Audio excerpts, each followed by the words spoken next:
Okay, so I'm doing another one of these talks. By now, you'll know that I don't really plan them. Um, I'm not even sure if this is going now, but let's go. So, I've been sitting for a while now, probably 3 years. I wrote out a course called Warrior Warrior, and I've been sitting on it for years. I've played about with it, I've talked about it, I've done some big talks on it. I talked to a group of people up in Stockport about it. It went down really well. Whoever I've talked to about it loved the idea. And just I'm really excited about it. I want to get it out there. But I was thinking over the last few days, why haven't you put it out there?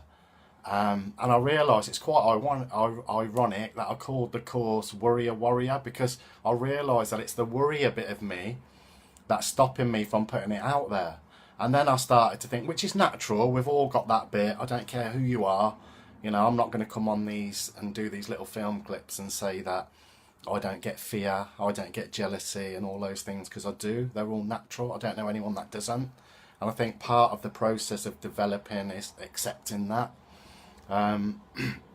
So I realised that I was holding back. And then what I normally do is look at other areas of my life. Where have you held back before? Where have you overcome things before?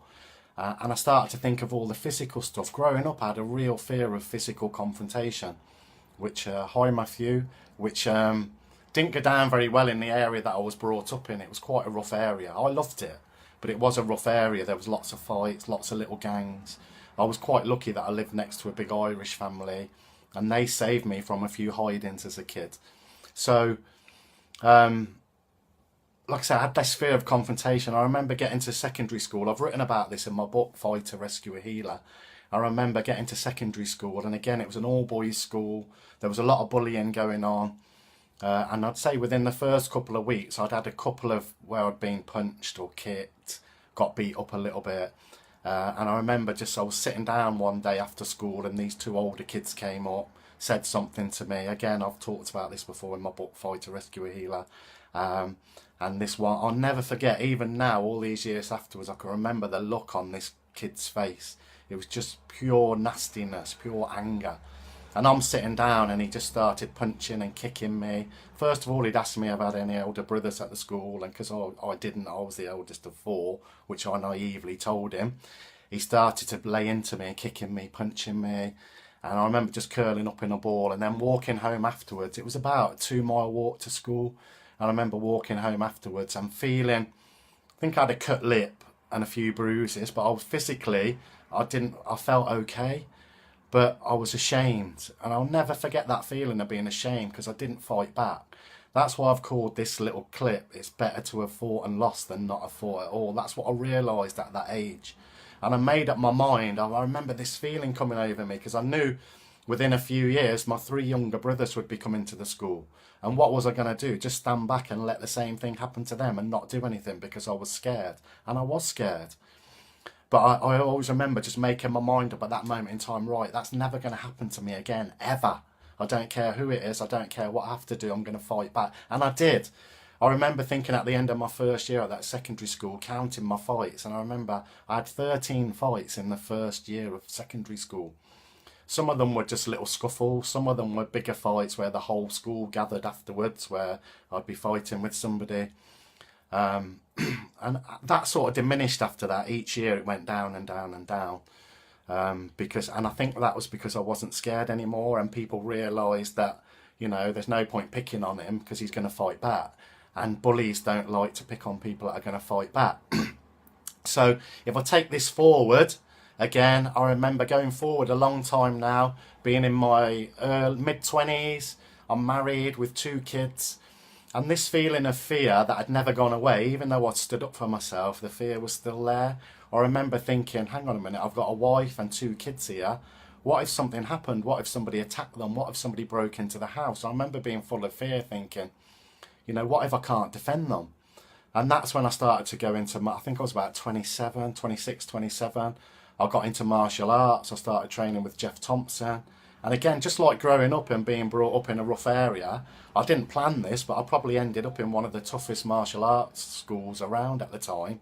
Jeff Thompson was doing Animal Days. I was training with people like Justin Gray, Matty Evans, Glenn Smith came along, who's these are all good friends of mine now. But you know, Glenn Smith was a brilliant boxer. He's a professional boxing trainer now, great friend of mine, but tough guy. You know, so I'm training with all these tough guys and we're taking each other's heads off. And I was always scared. Went into some big competitions, fighting in front of a couple of thousand people, the front runner to MMA, and lost twice. When I look back, I lost because of my own fears. Mentally, that fear thing was really holding me back. And it wasn't until I sat down a few years ago and started to write my book, Fighter, Rescuer, Healer, that I realised that it just dawned on me that I didn't have that fear of confrontation anymore. It didn't bother me. It still doesn't bother me. And again, it's really ironic that once that fear went, I didn't have any, and I don't have any confrontation in my life. You know, I don't have it. I just don't see it. It's not in my life. But I realised that if that confrontation was there, I'm not scared anymore. And that doesn't mean that I think that I'm anything special when it comes to confrontation, because I'm not. I know there's loads of people out there. I train with people every day that are better than me. But just that fear of confrontation has gone. It just doesn't bother me anymore, which I found really interesting. So when I was looking at bringing this course out, Warrior Warrior, I realised that sometimes the only way to overcome our fears is to actually do it, to face it. So I faced the fear of physical confrontation on a regular basis. And somewhere along the line, I can't tell you exactly what point, maybe there wasn't an exact point, but somewhere along the line, I lost that fear of confrontation. So what I'm saying here is whatever your fears are, you've got to face them and just do them again and again and again and again until eventually they either disappear completely or they're manageable. And I've realised that that's what I've got to do with this course. I've got to start putting it out there.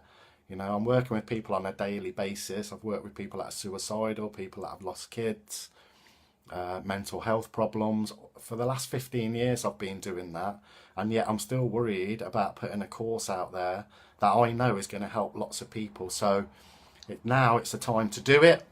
I've spoken to a few people. I'm getting some help of some really nice people marketing it and doing things like that. So by the end of this year, because I need to polish a few things, I want that course up and running, so it's something to look out for. So I guess what I'm saying here is the way to overcome your fears is just to do them again and again. When I joined the fire service, I never told anybody, but I had a fear of heights, which is not good for a firefighter. But I overcame that fear by just going up heights again and again and again and again. When they put the breathing mask on me for the first time, I thought I was going to have a panic attack and rip it off. But I just did it again and again and again and again and again. And, you know, I don't think there's any easy answers to overcoming your fear. Sometimes you've just got to do it again and again, face it again and again and again. And when you do face it again and again and again, it disappears. And like I say, from a confrontational point of view, once I overcame that fear of confrontation, I never had any confrontation in my life. I don't get confrontation.